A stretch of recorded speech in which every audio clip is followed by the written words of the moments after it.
नमस्कार. मराठी होममेकरमध्ये मी अक्षता पुन्हा एकदा आपण सर्वांचं खूप मनापासून स्वागत करते. तर मागच्या एका व्हिडिओच्या कमेंटमध्ये मला एका ताईने प्रश्न विचारला होता की मुलांवरती न रागावता त्यांचा अभ्यास करून घेता येतो का? कारण आपण जेव्हा शाळेमध्ये मुलांना पिक करायला जातो तेव्हा आपला एक पेरेंट्सचा ग्रुप बनलेला असतो आणि त्याच्यामध्ये आपलं डिस्कशन होतंच किंवा आपल्या मैत्रिणींसोबत वगैरे की अभ्यासाला बसल्यानंतर आमच्या घरी नुसती कटकट असते, नुसती रडारड असते, माझा आरडाओरडा असतो, मुलांचा आरडाओरडा असतो आणि या सगळ्या गोष्टीमुळे काय होतं ना, घरातलं वातावरण डिस्टर्ब होतं. त्याच वेळेस मिस्टर कामावरून घरी येण्याची वेळ असते, मग घरातलं ते निगेटिव्ह वातावरण, मग या सगळ्या गोष्टी नकोशा वाटतात. मग मुलांचा खरोखर न रागवता त्यांच्याकडून अभ्यास करून घेता येतो का, ते याच प्रश्नाचं उत्तर मी या व्हिडिओमध्ये तुमच्यासोबत शेअर केलेलं आहे. ते व्हिडिओ शेवटपर्यंत पहा आणि तुमच्या काय प्रतिक्रिया आहेत ते कमेंट बॉक्सद्वारे व्यक्त करा. चला तर मग जास्त वेळ न घालवता आजच्या व्हिडिओला सुरुवात करूया. पहिला मुद्दा असा आहे की कोणतीही चांगली सवय किंवा शिस्त ही मुलांना लहानपणापासूनच लावणं खूप गरजेचं आहे. मुलांना जी सवय किंवा शिस्त लहानपणापासून असते तीच लाईफलॉंग त्यांच्या कामी येते, कंपेअर टू जर मोठ्या मुलांना आपण एखादी शिस्त लावायला गेलो तर. कारण मोठ्या मुलांना एखादी गोष्ट आपण नवीन शिकवायला गेलो किंवा चांगली सवय जर त्यांना लावण्याचा प्रयत्न केला तर ते नेक्स्ट टू इम्पॉसिबल असते. त्याच्यामुळे तुमची जर मुलं लहान असतील तर आतापासूनच त्यांना अभ्यासाची सवय लावा. मी माझ्या आधीच्याही व्हिडिओमध्ये सांगितलेलं आहे की अभ्यास हे एक ऑप्शन नसलं पाहिजे. ज्याप्रमाणे आपण इतर आपली जी रेग्युलरली जी कामं असतं ते आपण करतो, जसं की शाळेत जाणं किंवा खाणं पिणं झोपणं खेळणं, या ज्या सगळ्या गोष्टी आपल्याला गरजेच्या असतात त्याच्याप्रमाणेच दिवसभराच्या रुटीनचा अभ्याससुद्धा एक महत्त्वाचा भाग आहे आणि त्याच्यासाठी प्रॉपर वेळ त्यांना डेडिकेट करा आणि या गोष्टीची सवय त्यांना लहानपणापासून लावा. अभ्यासाला जर आपण ऑप्शन म्हणून निवडलं की चला आज कंटाळा आला आहे म्हणून आपण अभ्यास नाही करूया किंवा आजचा एक दिवस आपण सोडून देऊया, मग ती हळूहळू मुलांना सवय लागत जाते. तर तसं न करता एक फिक्स जो टाईम असतो ना, तो मुलांसाठी डेडिकेट करा आणि त्याच्यामध्ये तुम्ही त्यांचा अभ्यास घेण्याचा प्रयत्न करा. सुरुवातीला तुम्हाला मुलांना शिस्त लावताना म्हणजे जेव्हा ती लहान असताना तेव्हा तुम्हाला रागावावं लागेल. कारण आपण असतं ना की मुलांना आपण प्रत्येक वेळेस प्रेमाने नाही समजवू शकत. कधीतरी त्यांना ओरडावं लागतं, कधीतरी त्यांना एक फटकासुद्धा मारावा लागतो. मला माहिती आहे की आपण फिजिकल अब्यूज नाही करत, पण मी मुलांना फक्त एक फटका मारणं म्हणजे खरं तर त्याला फिजिकल अब्यूज नाही म्हणत. कधीकधी मुलं नुसती, काही मुलं स्पेशली जी असतात ती फक्त बोलून त्यांना नाही कळत, एक फटका जोपर्यंत त्यांच्या अंगावरती पडत नाही तोपर्यंत त्यांना ती गोष्ट कळत नाही. तर सुरुवातीला तुम्हाला थोडंसं कडक राहावं लागेल, वागावं लागेल. पण त्याच्यानंतर जर हळूहळू मुलांना ती सवय लागली की नाही, आपण जर अभ्यास नाही केला तर मम्मी आपल्यावरती रागावते, तर ती आपोआपच त्यांना सवय लागेल आणि त्याच्यानंतर तुम्ही नोटीस कराल की तुम्ही न सांगता मुलं स्वतःहून अभ्यासाला बसलेली आहेत. दुसरा एक याच्याशीच रिलेटेड दुसरा महत्त्वाचा मुद्दा म्हणजे की मुलांवरती जेव्हा तुम्ही रागावता तेव्हा तुम्ही त्यांच्यावरती फ्रस्ट्रेशन तर नाही काढत ना, या गोष्टीचा विचार करा.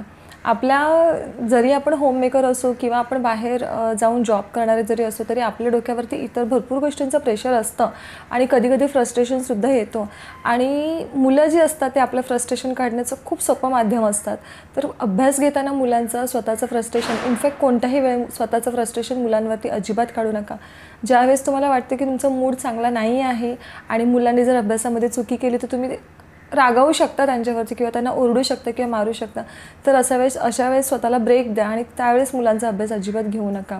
मुलांवरती रागावणं आणि फ्रस्ट्रेशन काढणं या गोष्टी खूप वेगवेगळ्या आहेत. मुलांना एक भीती म्हणून त्याच्यावरती रागावायचं, पण ते आतून चीड नाही काढायची मुलांवरती.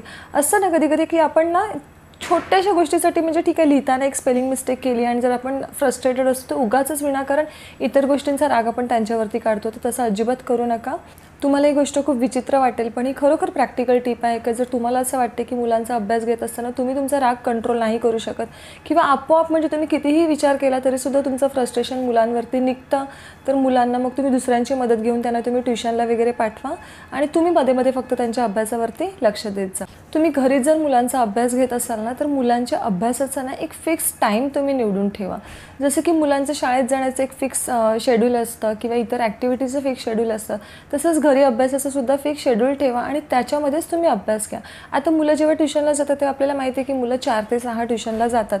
तर तुम्हीसुद्धा मुलांचा जेव्हा घरी अभ्यास घेता तेव्हा त्यांचा एक फिक्स टाईम ठेवा, जसं की तुम्ही 4 ते 5:30 आणि तो जो वेळ आहे तो पूर्णपणे त्यांच्यासाठीच तुम्ही डेडिकेट करा. मुलांना शाळेमध्ये जे काही शिकवलेलं आहे त्याची रिव्हिजन तुम्ही घ्या. त्यांना किती गोष्टी कळलेल्या आहेत किती नाही हे आधी त्यांना विचारा आणि त्याच्यानुसार तुम्ही मुलांचा अभ्यास घ्या. मुलांच्या अभ्यासासंबंधात भरपूर असे व्हिडिओ मी बनवलेले आहेत.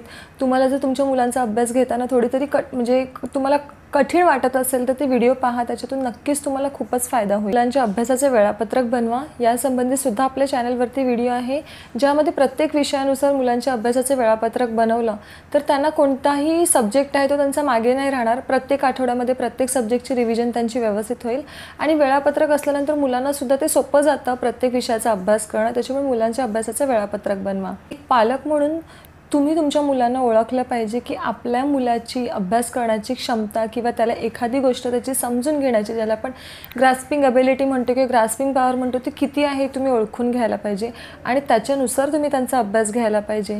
कधी कधी आपण विनाकारण मुलांना काहीतरी इश्यू असतो आणि आपल्याला तो ओळखता येत नाही आणि आपण त्यांच्यावरती रागवतो आणि कधी कधी या गोष्टीने खरोखर काही मुलांचं आयुष्यसुद्धा बर्बाद होतं. तर एक पालक म्हणून तुम्हाला या गोष्टीची जाणीव असली पाहिजे की आपल्या मुलांची कुवत किती आहे. जी मुलं अभ्यासामध्ये वीक आहेत किंवा ज्या मुलांना शिकवलेला अभ्यास पटकन कळत नाही किंवा ज्यांच्या परीक्षेमध्ये मार्क कमी पडतात, या मुलांचा अभ्यास कसा घ्यायचा या संबंधातसुद्धा मी व्हिडिओ बनवण्याचा प्रयत्न करेल. तुम्ही जर एकदा ओळखलं की आपला मुलगा कसा आहे, आपल्या मुलाची ग्रास्पिंग पॉवर किती आहे, या गोष्टीची जर जाणीव तुम्हाला असेल ना, तर तुम्ही तुमच्या मुलांचा अभ्यास घेताना कधीच त्यांच्यावरती रागावणार नाही. आणि तेच आहे की माझ्या व्हिडिओच्या माध्यमातून मी तुम्हाला हेच सांगण्याचा प्रयत्न करतो आहे की मुलांचा अभ्यास घेताना त्यांना अभ्यासी शिक्षा नाही वाटली पाहिजे. त्यांना एक प्रकारे ती त्यांची जबाबदारी आहे जी त्यांना पूर्ण करायची आहे आणि त्याच्यातून त्यांना काहीतरी शिकता आलं पाहिजे. हीच गोष्टी माझी तुम्हाला सांगण्याचा माझा प्रयत्न असतो. तर आय होप व्हिडिओ मी खूप जास्त मोठा केलेला नाही, कारण अभ्यासासंबंधित माझे जे व्हिडिओ आहेत ते खूपच मोठे होतात आणि कधी कधी मला कुठेतरी असं वाटतं की व्हिडिओ जर मोठे झाले तर ते मध्ये मध्ये सोडूनसुद्धा दिले जातात, त्याच्यामुळे ते व्हिडिओ जास्त पुढे पुढे जात नाही. म्हणून मी मोजक्या त्या शब्दांमध्ये तुम्हाला हे व्हिडिओ देण्याचा प्रयत्न करेल. व्हिडिओ कसा वाटला ते कमेंट करून मला नक्कीच सांगा. इतरही आपल्या चॅनलवरती भरपूर असे पॅरेंटिंग संबंधित व्हिडिओ आहेत, ते पहा, त्याचा फायदा नक्कीच तुम्हाला होईल. चला तर मग लवकरच भेटूया एका नवीन व्हिडिओमध्ये. तोपर्यंत आपली काळजी घ्या. धन्यवाद.